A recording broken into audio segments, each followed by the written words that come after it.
সকাল সকাল দিদা সবার জন্য দুধ চা বানিয়ে নিয়েছে। সকালে দুধ চা খেতে না খেতেই ঝমঝমিয়ে বৃষ্টি নেমে পড়েছে।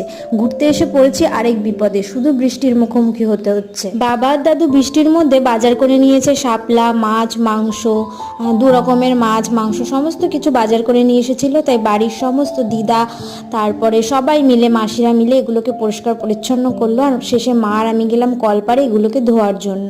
মাছ মাংসগুলো মা ধুয়ে নিচ্ছিল আর আমি কল চেপে দিচ্ছিলাম। আর দাদুদের বাড়ির আশেপাশে এত পরিমাণে থানকুনি শাক আর অন্যান্য শাকসবজি হয়েছে, মনে হয় দাদুদের আর সবজি কেনাই লাগে না, আর এত টাটকা।